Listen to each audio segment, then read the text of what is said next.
I will riot. I need heroines to have a different hobby other than reading. Why, hello there. It's time to start another reading vlog. And this one is starting out extra weird because I accidentally deleted my intro clip, RIP, don't know where it went. Here I am at the end to reintroduce the concept of this video, which is that I'm gonna be reading books that I own in some capacity. All of the books that I'm talking about in this video, I think I own either as an ebook or an audiobook. Just to warn you, the internal status of this melon is a little bit all over and a little bit chaotic. I have so many projects going on at work and I'm preparing for a bunch of work travel. Like I'm traveling like 50% of April. So we'll see how many videos I get to that month. So if I seem a little bit off through the vlog, that's part of what's going on. I feel like I don't come across quite as eloquent as I normally do, and I don't have quite as many thoughts as I normally do. But I bet you that somehow once I edit this, it'll still be just as long. My capacity to yap is really incredible. The books that you're going to be seeing in today's vlog are first, Master of Salt and Bone. That is from my priority reads list. I own this on audio. Next up is Savage Lands, which is a book that y'all were talking about in my comment section in like a couple videos ago that I've owned, and then hearing everybody talk about it got me really excited about it recently. So I will be reading that on ebook. And then finally, I will be reading on ebook Cruel Prince by Ashley Jade, which is a book that was so far down in my Kindle. When I saw it way down at the bottom, I was embarrassed because I really do love Ashley Jade. She was definitely like a couple years ago, one of my favorite dark romance authors, one of my favorite bully romance authors.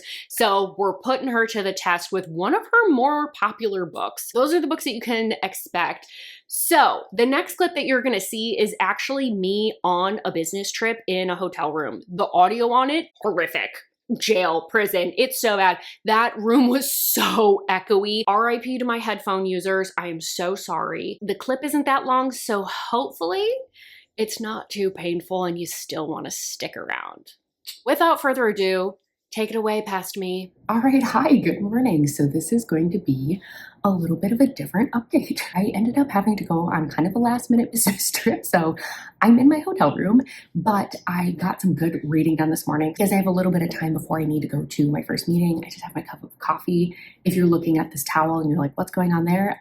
I'm covering up my company logo because all of my gear is branded. And so I figured this is a better option than topless. Well, I guess I could edit it out too. That would probably be smarter. You're getting a towel over the shoulder.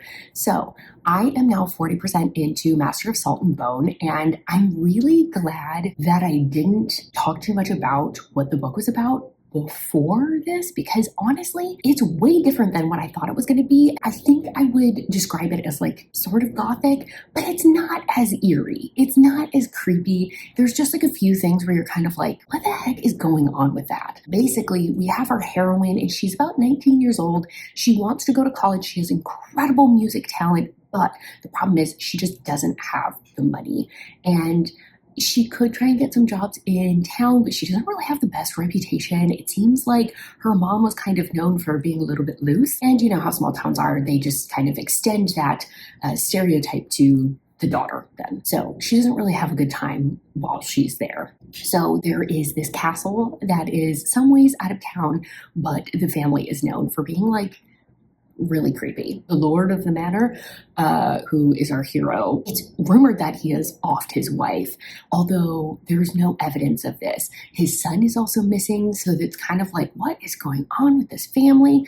But his mother is elderly. The heroine is coming up to serve as a companion, but the mother is like losing it a little bit, but also is still very particular. She's still very much like the lady of the manor.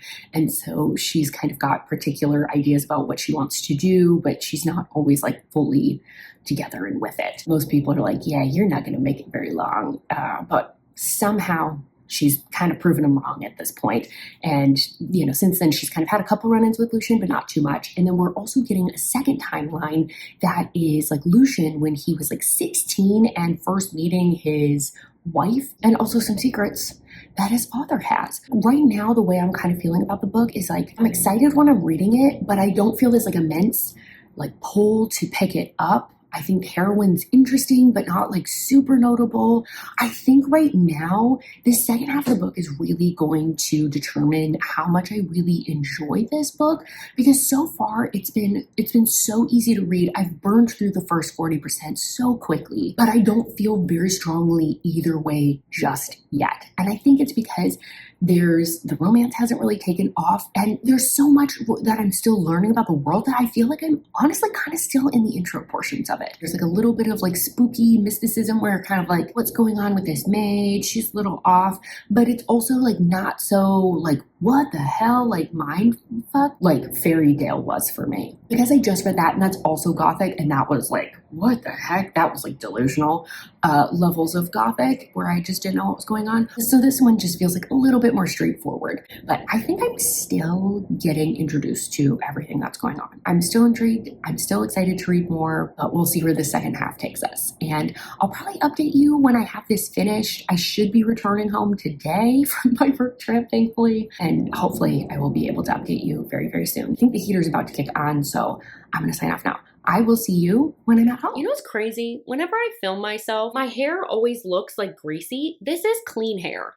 This is what my clean hair shows up like on camera, and I can't figure out why. Anyway, okay, hi.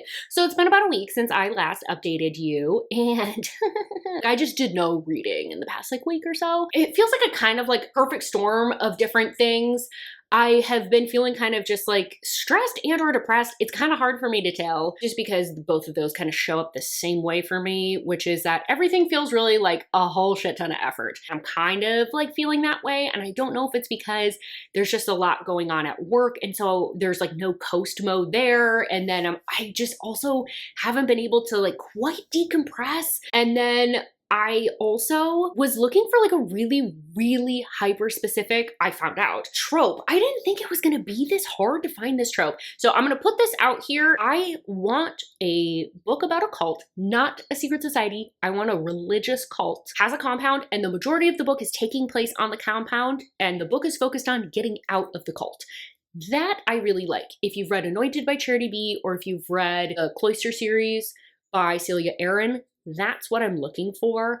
I don't want poly or why choose romances. I don't want a paranormal element.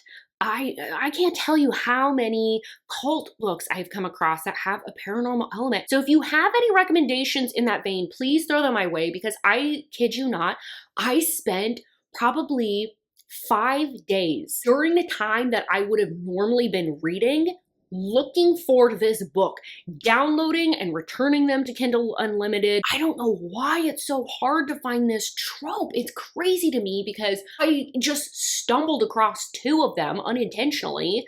And I think because I read so many different like books about cults, I just assumed that this was like a common trope, but apparently it's not. So if you have any recommendations, please, please, please throw them my way, but please, please, please do not send me one that has white shoes. I will riot. I would pretend deeply upset at you. So yeah, that's a big threat. So needless to say, after all that, yeah, I just didn't pick up this audiobook, but I think partially because it also just really wasn't holding my attention too much. I think the setup took way too long. There's so many pieces, and I would almost argue too many pieces kind of going on right now. There's like a secret society element. There is some like mental health things going on with both the characters. Both the characters have these past traumas. There's also this like element of whether or not both of the main characters are reliable. Oh, and oh god, that freeze frame is gorgeous. And both the characters have like different, I don't know, like crime aspects in their background that are going on that we also kind of have some question marks around. And there's an age gap aspect, and there's too much. There's too many things. It's a lot of things. There's also crows everywhere for some reason. Yeah, lots of elements. Anyway, let's get back to what I was blabbing about before and off this really horrible freeze frame. Yikes. And I think because there's so many elements, it kind of feels like corny at this point, where it's like a little bit like soap opera-y feeling. Kind of like, okay, yeah, of course there's one more thing. Of course they have some other trauma in their past. Just kind of feeling meh about it. But I think the biggest thing, and I'm kind of thinking this might just hold true for Carrie Lake's works in general, I just don't really like her romances. And I felt this way about Nocturnes and Nightmares, I think maybe is the other book that I've read of hers. What I noticed about that book and this book is there seems to be no build between the couple, and then it just feels like all of a sudden they're together, and then all of a sudden there's like physical intimacy, and I'm like, wait, when did you two become interested in one another? I felt like this couple spent almost no time together. We're getting so much setup, we're getting so much plot, we're getting a lot of his background, we're getting the plight of heroine currently. They're not really spending any time together. They have a moment where there's suddenly abruptly physical intimacy, and I was like, whoa, where'd that come from? Why? And then from that point on, they're like, oh my God, I'm so obsessed. I just haven't really felt like there's much of a connection other than they're both kind of outsiders in this town and they've got trauma going on. I don't know. I'm just not really feeling the connection. And I think it's because there wasn't that build. I think that that's kind of part of what's really starting to kill my interest in this book. That's where I'm at for the moment. Oh, did I say I'm 70% in? You know, it would be super helpful if I did say that. So now I did. I'm gonna finish this. I'm going to assume that my feelings are not gonna change. So based on that assumption, I will pop back in with my final thoughts if anything's really changed, and then tell you about the next book and kind of where we're headed with that. So I will see you soon.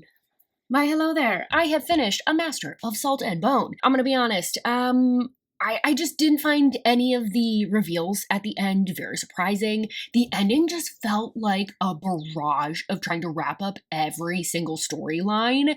It was like they all had to be done back to back to back, and I was just, at a certain point, I was like, I kind of just need this book to be done. Is there anything like really wrong with this book? Not horribly. It's a fine book. Other than, can we talk about the fact that like I need heroines to have a different hobby other than reading? I'm not asking for like them to be rocket scientists. I mean, well, I guess Allie Hazelwood kind of has that one covered, but like, can we get like, I don't know, a motorcycle mechanic? I'm so sick of reading about other readers because it kind of feels like the author being like, we're all in this club, we're all readers. And it's just kind of driving me crazy at this point. Like, please, just crocheting? Can I don't know, something. Anyway, that was one thing that like really irritated me towards the end. I think it just didn't deliver on the plot or the romance. And so then I'm kind of like, well, what's in it for me? That's where I'm kind of landing on that one. I have now since picked up my next book, and I'm actually like already 50% in. And that is The Savage Lands by Stacey Marie Brown. Interestingly, I did not realize this was a fantasy. I definitely thought Master of Salt and Bone was a fantasy, not a fantasy. And that's just strictly because the blurb was like, oh, a white knight's gonna come in and save her, blah, blah, blah. No, that one's just like a gothic romance. This one is a fantasy, however. I thought it was just a dystopian, so when I picked it up, I was like, the veil has fallen, there's fae people, what's going on here? I'll give you a lay of the land so you do not make the same mistake. In this world, we're in, I believe, Hungary. In this version of reality, in this alternate reality, the veil has fallen between like the human and the fae realms. Both sides are kind of like fighting for dominance, especially in Eastern Europe. There's other places in the world where that's not really happening, and it's kind of thrown humans back in time because a lot of technology failed when the veil fell. So like there's just completely different power dynamics and political structures that are occurring. This is where we find our heroine Brexley. I feel the same about this name as well. What in the Utah millennial mom is that kind of name? But she is our heroine. So she had her mom pass away when she was a baby, and her father passes away kind of like during her childhood. And because he's really close with General Marcos, he ends up taking her in, and he's like very high up politically. And so when she starts getting older, he's been training her more or less to be like part of the military alongside his son, who she's really close with, has a huge crush on. Eventually he's like, I need to utilize her for a political alliance. So he's going to marry her off to someone who's known to be pretty cruel. So she's like, this sucks. I have this huge crush on Gaden, my not stepbrother, and their favorite pastime, I guess you could say this is a unique hobby. They like to rob trains. And when she's at this event where this like ball basically where she learns she's going to be engaged, she also hears about like a really cool shipment that's going out on the train tonight. And she's like, all right, Caden, one last time, because I'm going to get married off. This is it. Let's go do this. And during that time, they end up getting separated, and she ends up being taken by the Fae. She ends up going to like a really famous Fae prison that is more or less like, once you go there,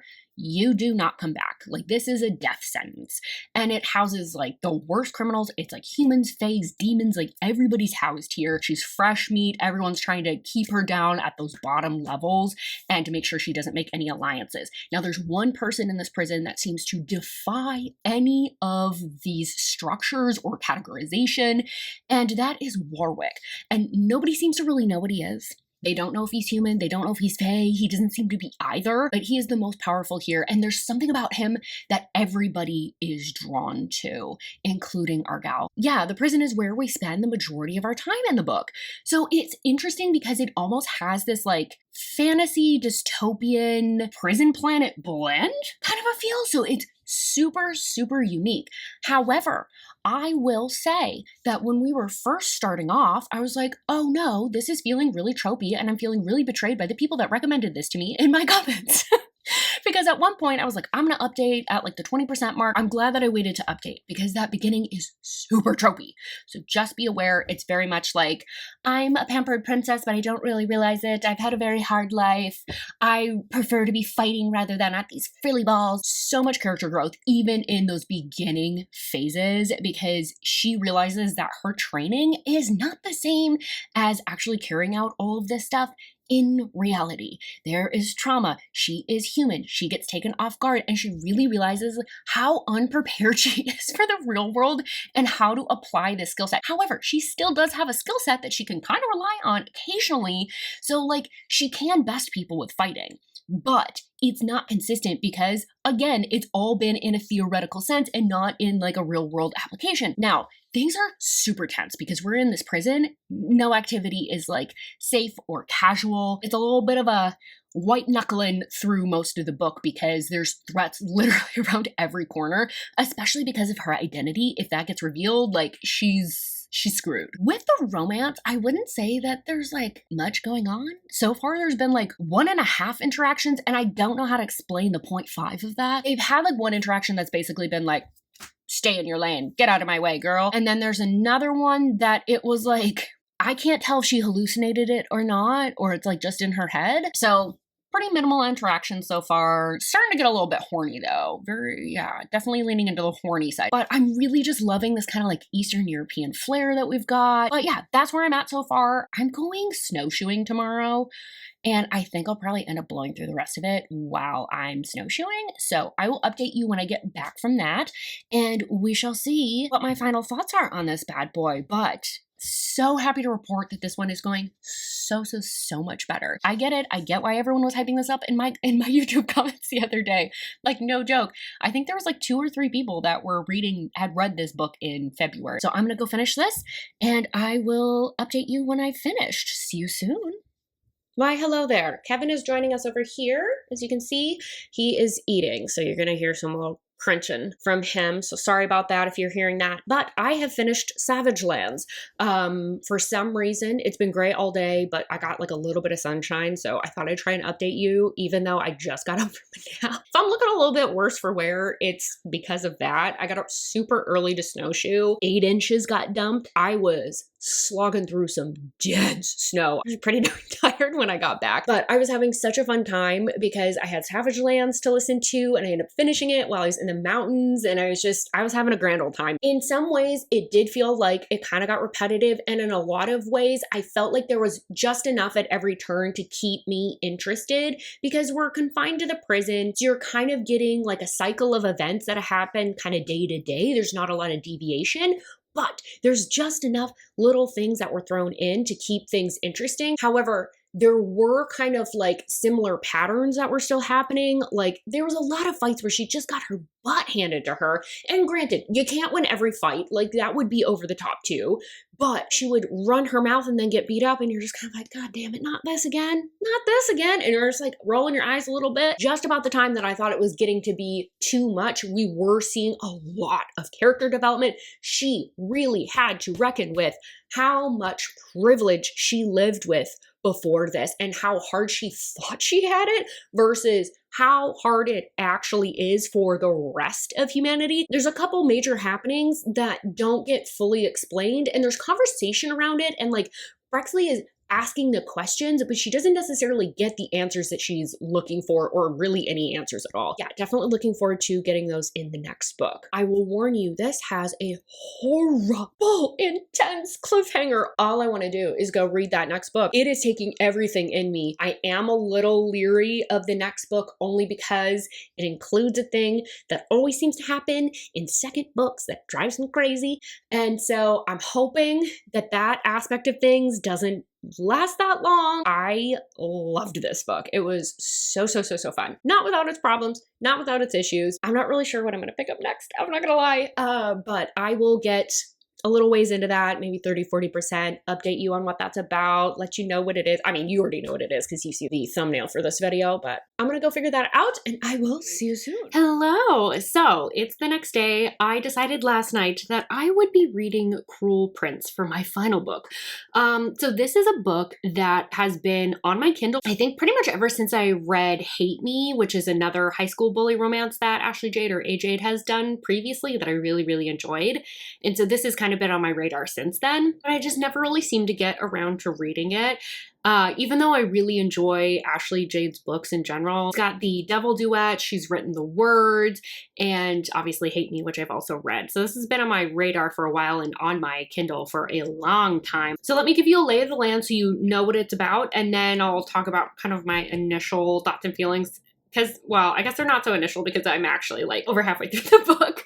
Whoopsies. I had to stop myself last night from continuing to read. We have Dylan, and she has lost both of her parents. So her dad actually isn't dead, but he's committed financial crimes. So he is now in prison. And since her mom passed when she was a child, she's kind of orphaned for the moment. She has to go stay with her aunt and her step uncle, I guess, and her step cousin. By going to live with them, she was actually returning to a school district that she already used to attend when she was much younger. Her father abruptly pulled her out of school when he got a promotion, and she just never really had a chance to say goodbye.